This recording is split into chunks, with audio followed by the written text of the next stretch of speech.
Hey peeps, Sarah Ferrari from Sparrow Springs here today, and we are on part 2 about art education. So today I want to briefly talk about what I did as far as my art education, what I was okay doing, and what I probably would have done differently.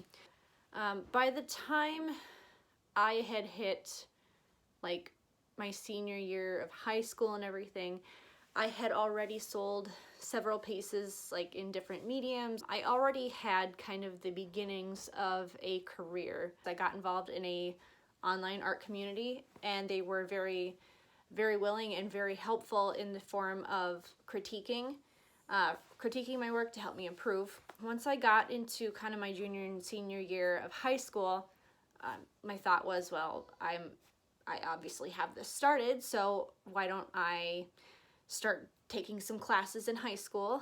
Then obviously if I want to go to college for art, then I have kind of this precursor.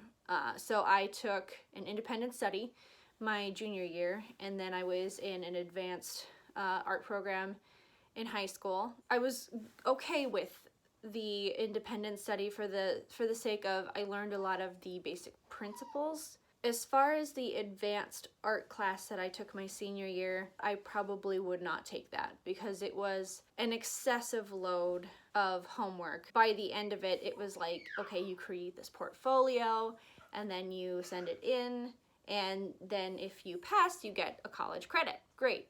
Awesome. Apparently that year they had changed the submission process. None of our portfolios got accepted. While it did help me to build up my portfolio, I would say it was not in the direction that was the most helpful for me. The good thing about that class is I did build up quite a substantial portfolio, which I was able to submit to different colleges for scholarships. My child is crying. It's a cranky day. That's okay. So I did look into a couple different colleges that offered me some scholarships based on my portfolio. Oh, are we tired? Okay, he's asleep.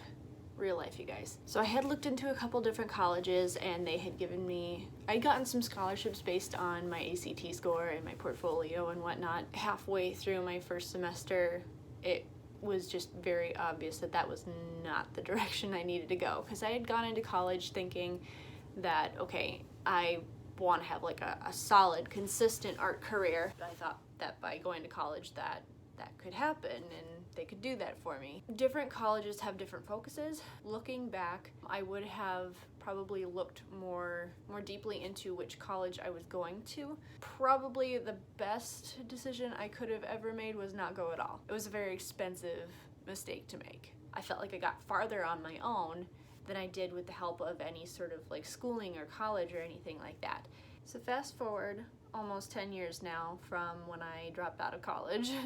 I am actually a freelancer graphic artist, and I've done everything from murals to illustration to book covers, a whole gamut of things. It's not consistent by any means, but I also haven't really invested a whole lot of time in it. If I could go back and change probably 2 or 3 things, the first thing is I would have learned anatomy a lot sooner. Back when I first started, the one thing they kept saying over and over is learn anatomy, and it just seemed really difficult at the time, and I didn't want to invest the time in it.